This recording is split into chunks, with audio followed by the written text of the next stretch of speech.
dimunculkan satu kelompok organisasi namanya PWLS. Kita pikir tadinya tuh pengen menghidupkan budaya-budaya yang dulu di era Wali Songo, kan begitu ya.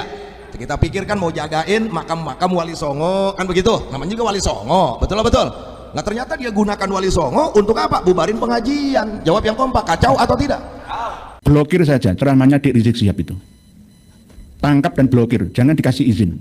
FPI ya, markasnya juga harus ditutup, tokoh-tokohnya harus diproses, ditangkap saja, tangkap semua.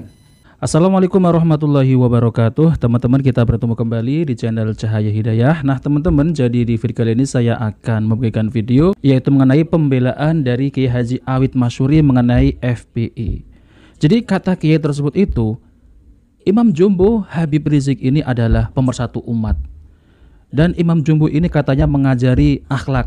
Jadi mengajak umat untuk menjadi akhlak yang baik, menjadi orang soleh. Tapi kalau saya perhatikan, saya lihat video-video yang beredar teman-teman, ya katanya revolusi akhlak. Tapi perkataan dari Bapak Rizik Syihab itu sangat kotor sekali, dan perkataannya itu adalah suka mencaci maki. Bahkan yang video lama itu menghina Gus Dur itu buta mata, buta hati. Nah yang baru-baru ini juga teman-teman ya mengatakan kepada Jenderal Monyet, Laskar Monyet yang didukung oleh Jenderal-Jenderal Monyet. Nah, apakah ini yang disebut revolusi akhlak teman-teman? Saya juga nggak habis pikir ya. Sudah salah pakai takbir lagi. Coba mari kita simak yaitu pembelaan dari Kiai Haji Awid Masyuri terhadap Bapak Rizik Syihab dan FPI. Ada yang backingin, yang punya pangkat, punya jabatan, betul apa betul? Nggak suka dengan perjuangan kita. Nah begitu pula Imam Besar dan FPI selalu menggelorakan revolusi akhlak. Kepengen Indonesia ini akhlaknya baik, masyarakatnya akhlaknya bagus, pejabatnya akhlaknya bagus. Nah kira-kira orang yang mau didandanin, kalau yang bener-bener mau jadi orang soleh dengan istilah revolusi akhlak, senang atau tidak? Senang. Tapi kalau buat penjahat, senang atau tidak? Kagak. Jelas apa jelas? Nah karena kebaikan, syariat, akidah, akhlak yang sedang diperjuangkan oleh Imam Besar, begitu pula oleh FPI, maka musuh silih berganti akan datang. Dulu awal-awal FPI lawannya siapa sih? Jablay, dikejar-kejar, betul nggak? Diskotik, diuber-uber, suruh tutup kalau Ramadan, betul nggak? Makin kemari makin meningkat nih, perpolitikan lah. Nah sekarang lagi dimunculkan satu kelompok organisasi namanya PWLS. Kita pikir tadinya tuh pengen menghidupkan budaya-budaya yang dulu di era Wali Songo, kan begitu ya. Kita pikir kan mau jagain makam-makam Wali Songo, kan begitu, namanya juga Wali Songo, betul. Nah ternyata dia gunakan Wali Songo untuk apa? Bubarin pengajian. Jawab yang kompak, kacau atau tidak? Nah teman-teman yang dimuliakan Allah Subhanahu Wa Taala, jadi ini Kiai ini memang adalah mukibin Bapak Rizik Syihab ya. Jadi membela mati-matian Bapak Rizik Syihab. Coba kita lihat teman-teman mengenai makam-makam palsu yang muncul yaitu di Nusantara ini. Tujuannya apa teman-teman? Pembelokan sejarah. Ini Kiai jelas-jelas malah mendukung Bapak Rizik Syihab. Padahal teman-teman ya, Habib-Habib Alawi yang ada di Indonesia ini, mereka itu banyak yang membelokkan sejarah. Bahkan pahlawan kita itu diakui dari golongan mereka seperti Imam Bonjol, seperti Pangeran Diponegoro, dan banyak lagi yang mereka klaim dari kalangan mereka. Nah tentunya teman-teman, apakah Kiai tersebut itu tidak melihat, tidak mendengar yang dimana katanya revolusi akhlak? Tapi kenyataannya perilaku Bapak Rizik Syihab saja kita bisa lihat ya teman-teman. Itu bicaranya kasar seperti kebun binatang, presiden digoblok-goblokin, kiai dihina. Bahkan ada yang mengatakan juga dari kalangan mereka itu, satu Habib yang bodoh lebih mulia daripada 70 kiai. Kakinya Habib pengotor, penjudi, pemaksiat, pezina itu lebih mulia daripada kepala kiai yang bersorban. Lah ini kan aneh ya, ini kiai kok malah membela yang salah gitu teman-teman. Nah Laskar PWILS ini dibentuk yaitu untuk menjaga yaitu nasab Wali Songo yang selama ini dikotori ataupun diklaim oleh Habib Ba'lawi. Ya kan nasab Wali Songo sekarang kan diklaim dari kalangan mereka, katanya yang menyebarkan agama Islam ini dari kalangan Ba'lawi yaitu Wali Songo. Ya kan aneh teman-teman. Padahal itu sudah dibantah juga yaitu dari Tubagus, lalu kemudian dari Kiai Imaduddin Al-Bantani. Nah seperti itu ya teman-teman. Jadi yang revolusi akhlak itu seperti apa gitu ya? Revolusi akhlak kok bicaranya seperti itu teman-teman ya. Kasar, kotor, mengatakan buat laskar monyet lah, laskar setan lah. Di mana itu ya letak revolusi akhlaknya? Bahkan ada seorang kiai yaitu dari Buntet mengatakan bahwasanya Bapak Rizik Syihab itu bukan orang soleh, apalagi pengikutnya. Karena apa? Karena sering mengatakan bilang gerombolan monyet lah, didukung oleh jenderal monyet lah. Nah, seperti itu teman-teman. Coba mari kita simak video dari Kiai Nur Ihya Hadinegoro. Provokator Rizik beraksi tapi aparat tidur pulas pura-pura tuli dan buta. Banyak yang nggak ngerti. Blokir saja ceramahnya Dik Rizik Sihab itu. Tangkap dan blokir, jangan dikasih izin. Gonta ganti nama FPI, Forum Pemersatu, kayak persaudaraan, ke sana saja. Ideologinya sama. Ideologinya sama. Itu korban cuci otak orang-orang yang tidak berbudaya Nusantara. Kasihan, sebenarnya saya itu kasihan. Korbannya semua pribumi Indonesia Raya. Siapa yang diuntungkan? Ya mereka-mereka yang memang bertujuan mengadu domba.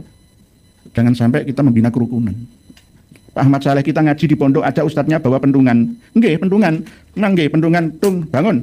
Bun, salah. Nggih, pendungan. Nggih, tidak bawa pedang. Apalagi asah golok kalian. Ya Allah. Anggaplah ini ODGJ lah, gitu loh. Wahai Mukibin, ODGJ jangan dipercaya ucapannya. Aduh domba, nggak ada ajaran agama, keturunan palsu Nabi kita ini. Keturunan palsu. Nggak ada keturunan Nabi itu menggelorakan semangat membara permusuhan, itu nggak ada. Nggak ada. Nggak ada. Kalau saya, asah ketajaman kecerdasan intelektual kalian, nah begitu kalau saya. Asah ketajaman kecerdasan spiritual kalian, nah begitu. Asah ketajaman sosial kalian, nah begitu kalau saya. Bukan ngasah pedang, ngasah golok, ngasah celurit di negara yang aman, damai, tanpa ada perang. Ya ini ajaran apa gitu loh. Nggih, Pak Mukibin pakai tagar tangkap Rizik nggih harus juru kunci bawa kok. Kata Gus Dur tangkap Habib Rizik aman nggih. Tapi memang kadang-kadang kan ada sistem divide and empire itu juga berhubungan dengan manajemen konflik bawahan yang akan dinikmati oleh atasan. Korbannya ya rakyat kita. Ya sama seperti ini kemarin itu ya. Kalau di total pihak kepolisian ada, pihak FPI ada, pihak PWI ada, yang jadi korban ya hampir 19-an kalau di total ya. Ya ada patah tangan, ada yang masih belum sadar sampai sekarang, ada yang matanya. Ya Allah. Naudzubillah, bukan subhanallah, naudzubillah.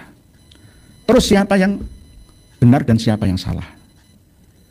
Kalau ada yang menuduh PWLS itu yang lebih duluan menyiapkan tentara, ya, pengikut anggotanya, ya wajar-wajar saja. Karena apa? Untuk membela, melindungi warga umat Islam yang ada di Pemalang sana dan sekitarnya dari hasutan pemecah belah pengadu domba. Ya wajar. Tapi tetap bawa pendungan, nggak bawa bom, ya, nggak bawa celurit, nggak bawa kelewang, nggak bawa golok. Karena yang dihadapi itu ya sama-sama umat Islam dan ada kepolisian juga di sana. Dan tidak memulai pertama. Karena memang ada kesepakatan dan saya juga memegang lembaran kesepakatan antara FPI dan PWI disaksikan oleh aparat yang ada di sana, termasuk kepolisian juga. Tapi itu dilanggar semua. Ini memalukan, malu melihat seperti itu.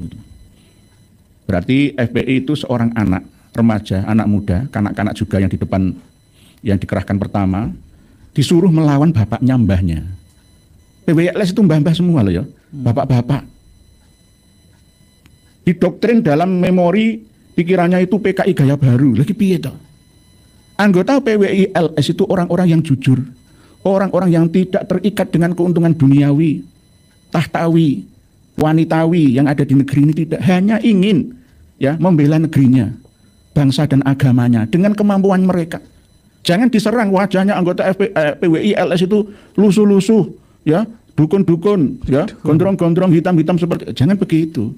Itulah menurut sudut pandangmu. Justru anggota PWLS itu orang-orang yang teguh dalam pendirian, taat terhadap kiai, dilarang untuk membawa senjata tajam, taat mereka. Gak ada yang membawa senjata tajam. Difitnah oleh Dik Rizik Sihab ini membawa senjata tajam, gak ada. Sudah kami hubungi semuanya. Jadi kami sebelum berbicara sudah melakukan penelitian jarak dekat dan jarak jauh bahwa mereka tidak ada yang membawa senjata tajam. Hanya pentungan itu.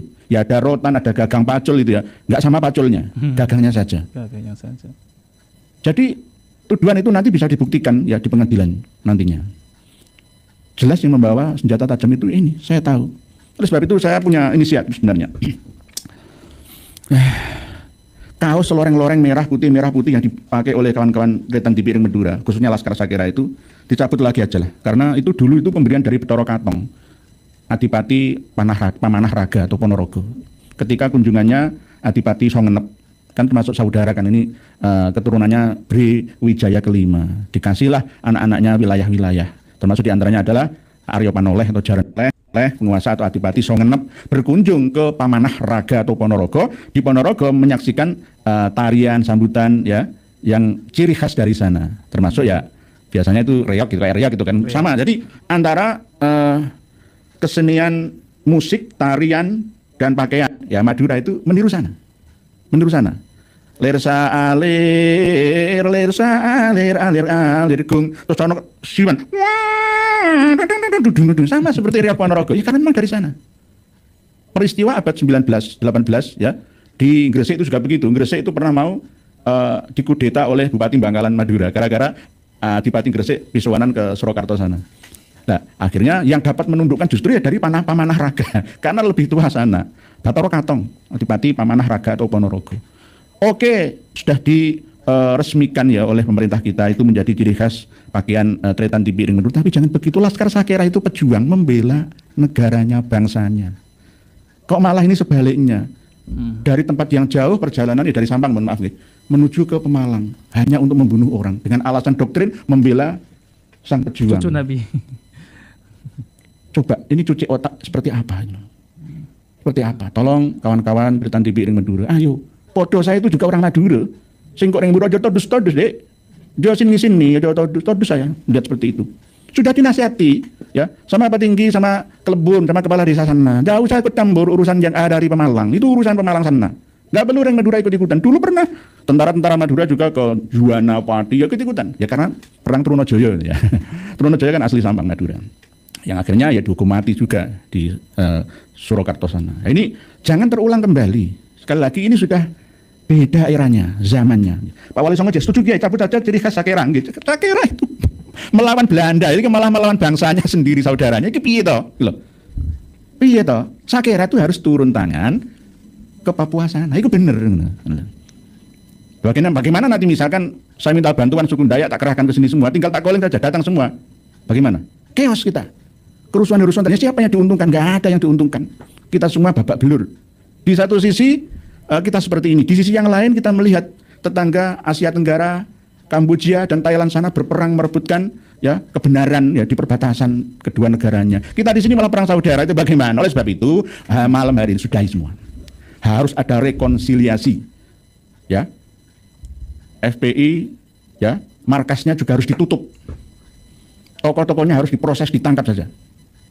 Tangkap semua. Karena apa? Kalau dibiarkan seperti ini nanti akan dimanfaatkan sampai 2027, sampai 2026, 2009. Kepentingan politik. Korbannya adalah rakyat semua. Teman-teman yang dimuliakan oleh Allah Subhanahu wa taala, jadi itulah ya penjelasan mengenai masalah Bapak Rizik Syihab dan FPI, yaitu oleh Kiai KRT Nur Ihya Hadinegoro. Jadi kita teman-teman ya, sebagai kaum muslimin ini jangan mau kita itu diadu domba oleh keturunan Yaman Hadramaut ini yang katanya adalah mengaku-ngaku sebagai zuriat baginda Nabi SAW. Kita hanya diadu domba. Jadi siapa yang rugi? Ya anak-anak bangsa teman-teman ya. Mereka itu mengambil keuntungan dari keributan ini. Ini yang dari FPI sudah didoktrin bahwasanya membela Imam Jumbo adalah zuriat Nabi. PWILS ini tergolong dari orang-orang tua, orang-orang sepuh. Ya, orang-orang sepuh, orang tua yang mencintai yaitu negerinya ini sendiri. Jangan mau diadu domba, jangan mau diprovokasi oleh yang katanya Imam Jumbo ini teman-teman. Miris sekali, katanya revolusi akhlak. Revolusi akhlak dari mana? Kalau seorang penceramah apalagi yang mengaku sebagai zuriat Nabi, ini kok malah menjadi provokator. Asa golo, asa pedang, asa celurit. Itu sudah jelas adalah provokator teman-teman. Siapa yang berperang? Siapa lawan siapa? Kalau dulu kita ini melawan penjajah Belanda. Nah sekarang ini malah kita melawan pribumi sama pribumi. Kita ini malah diadu domba, dipecah belah. Ini orang yang mengaku cucu Nabi. Padahal bukan. Sudah terang benderang yaitu tesisnya Kiai Imaduddin Al-Bantani, saya sering sampaikan. Mereka itu tidak mampu sampai detik ini, saat ini tidak mampu membuktikan mengenai 4 yang membatalkan nasab Alawi. Yaitu apa? Berdasarkan kitab nasab, kitab sezaman, filolog, dan tes DNA. Jadi mereka tidak mampu membuktikan, tapi mereka itu masih ngeyel lagi teman-teman. Yang namanya palsu yang ngeyel. Yang terakhir yaitu masukkan ke kandang macan ataupun harimau. Kalau benar itu zuriat Nabi, tidak akan dimangsa oleh macan. Dan macannya ini bukan macan satu doang teman-teman. Jadi macannya itu ada banyak, ada 6, dan macannya itu harusnya lapar dulu, baru dimasukkan ke kandang harimau. Kalau tidak disentuh ataupun kalau tidak dimakan oleh harimau, nah itu adalah keturunan baginda Nabi Shallallahu Alaihi Wasallam. Itu ada kisahnya teman-teman ya, 200 yaitu Hijriah dulu itu ada yang mengaku-ngaku sebagai ya cucu Rasulullah, tapi kenyataannya nggak bisa, dan didatangkan yaitu cucu Rasul yang asli dan mengatakan bahwasanya bapak saya dulu pernah mengatakan kalau Sayyid ataupun Syarifah yang asli zuriat Nabi itu tidak akan dimangsa oleh harimau walaupun dimasukkan dalam kandang harimau. Nah seperti itu teman-teman, karena mereka 4 ini tidak bisa membuktikan, mereka hanya ngeles, katanya fitnah, memecah belah, padahal mereka itu bukan keturunan baginda Nabi Sallallahu Alaihi Wasallam. Kita kembali mengenai yaitu ya kiai yang tadi itu yang membela mati-matian Bapak Rizik Syihab, padahal kiai-kiai pribumi ini dihina-hina ya teman-teman. Satu Habib yang bodoh lebih mulia daripada 70 kiai. Ini kiai kok ada yang ya membela Habib Al-Hawi, apa nggak bisa mikir gitu teman-teman. Nah oke teman-teman, jadi itu saja yang saya sampaikan. Kita bertemu di video berikutnya. Jika video bermanfaat, jangan lupa like dan subscribe di channel Cahaya Hidayah. Wabillahi taufiq wal hidayah. Wassalamualaikum warahmatullahi wabarakatuh.